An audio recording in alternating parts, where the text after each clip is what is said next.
What's going on, guys? Smash Adams here, and today I'm going to do a brand new deck profile, and this time around it's going to be on pure Kaijus.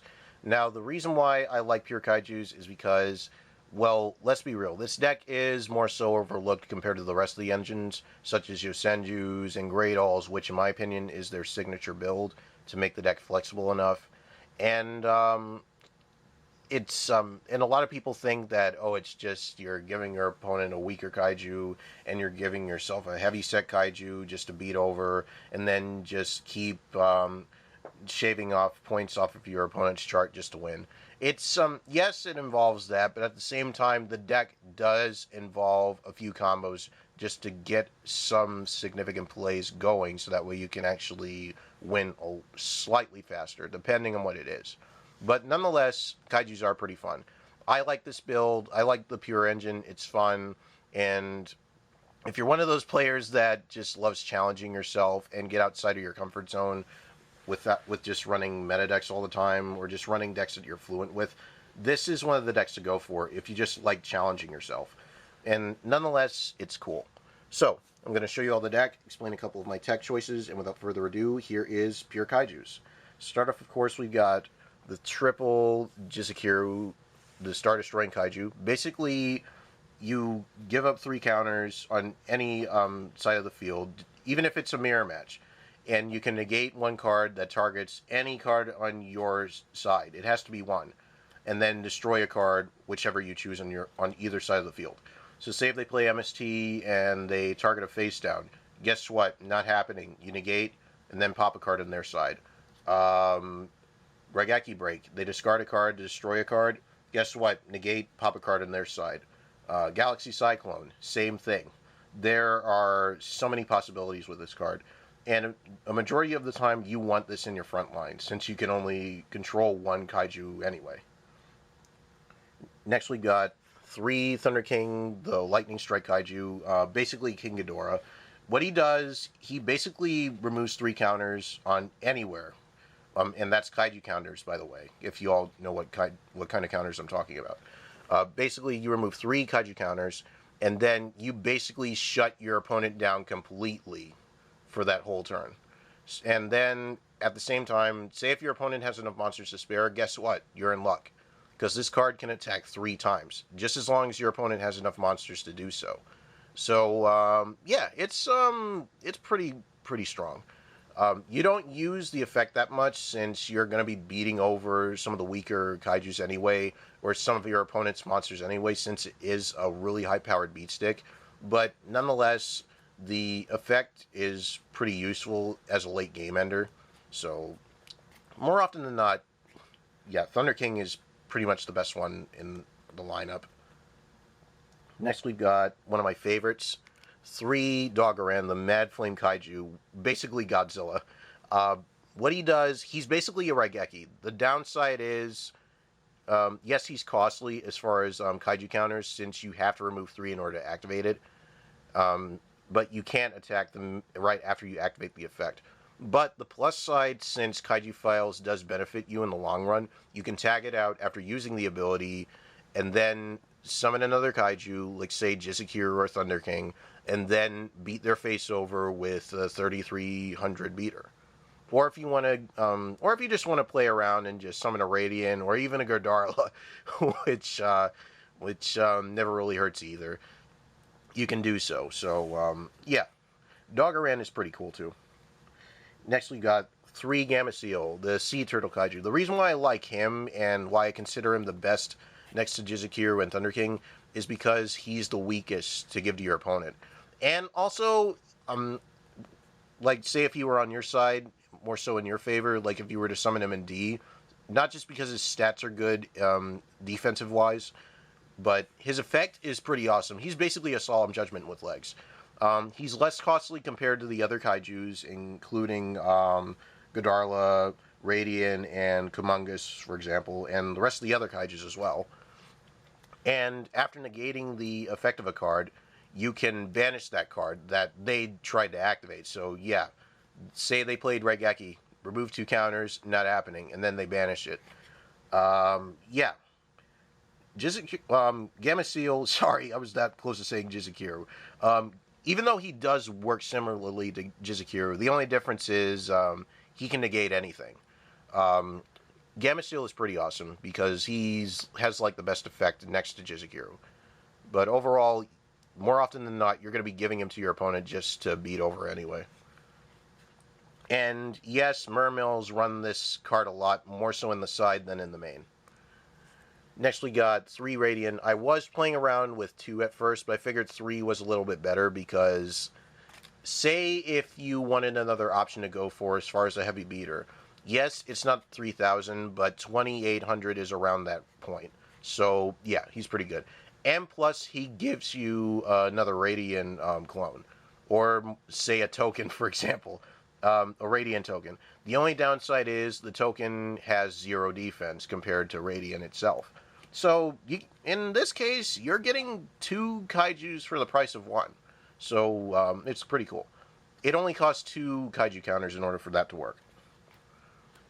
Next we've got 2 Kumongous, the sticky string Kaiju, and the name just sounds pretty dirty, even if you say it. Sorry, yeah, the name sounds pretty sketchy to me. But we all know the concept of this. Basically, it's a walking Phoenix chain, and it only requires that you remove 2 counters from anywhere in order for it to work.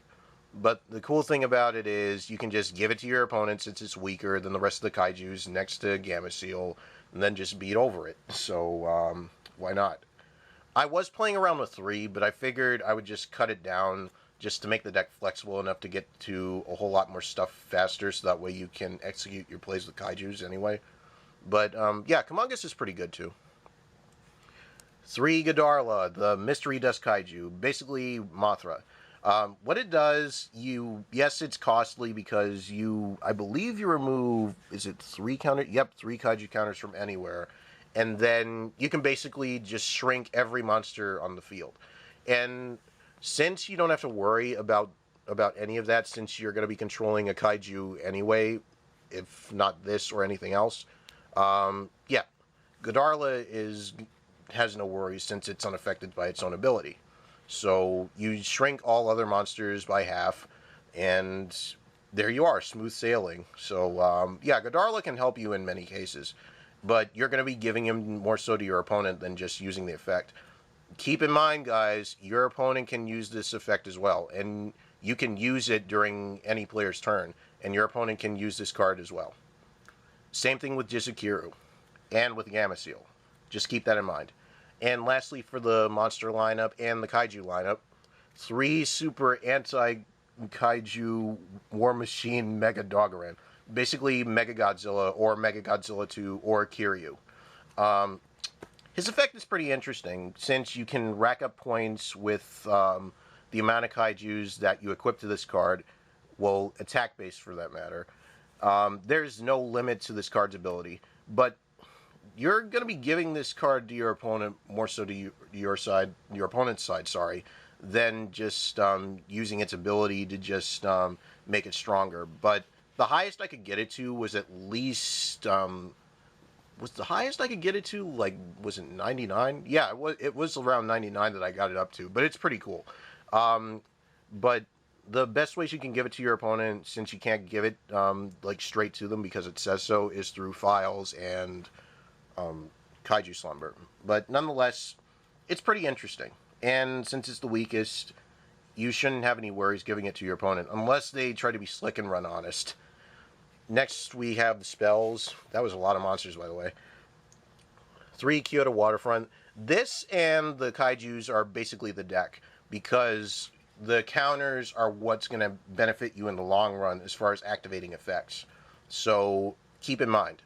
Kyoutou Waterfront, in my opinion, next to Slumber, is one of the most significant cards in the deck to help you get your plays going. And since you and your opponent are going to be sending stuff from your field to the graveyard more so than your hands anyway, you shouldn't have any worries about racking up counters. Next, we've got 3 Kaiju Files. Yes, it's, in my opinion, slower than Kyoutou Waterfront, but in my opinion, it helps you, like what I mentioned with Dogoran. You can tag it out and then get a stronger Kaiju with a different name, and then possibly rack up another counter, since Most of the counters count with the amount of kaijus you summon to your opponent's side and on your side. So, yeah. Kaiju Files is pretty good. And I believe you, depending on how many you have, you can activate this, you can activate 3 of them in one turn. So, it's not really a gimmick. But then again, I could be wrong. But Kaiju Files is pretty good too. And of course, the best card in the deck, if you don't run into Raigeki, 3 Interrupted Kaiju Slumber. This is the best card in the deck. Basically, it's a dark hole, and it allows you to give yourself a kaiju of your choice and give your opponent a kaiju of your choice. So, yeah, it's pretty good. And it also allows you to banish it from the graveyard, but you can't banish it on the turn it was in the graveyard the minute you activated it. You have to wait another turn for it to work. So you banish it from your graveyard, and then you add a kaiju monster of your choice from your deck to your hand. So it's a recruiter, just like Kyoutou Waterfront, but a lot simpler. Next we got 2 Terraforming. I was playing with 3, but I figured 2 was a little bit more flexible.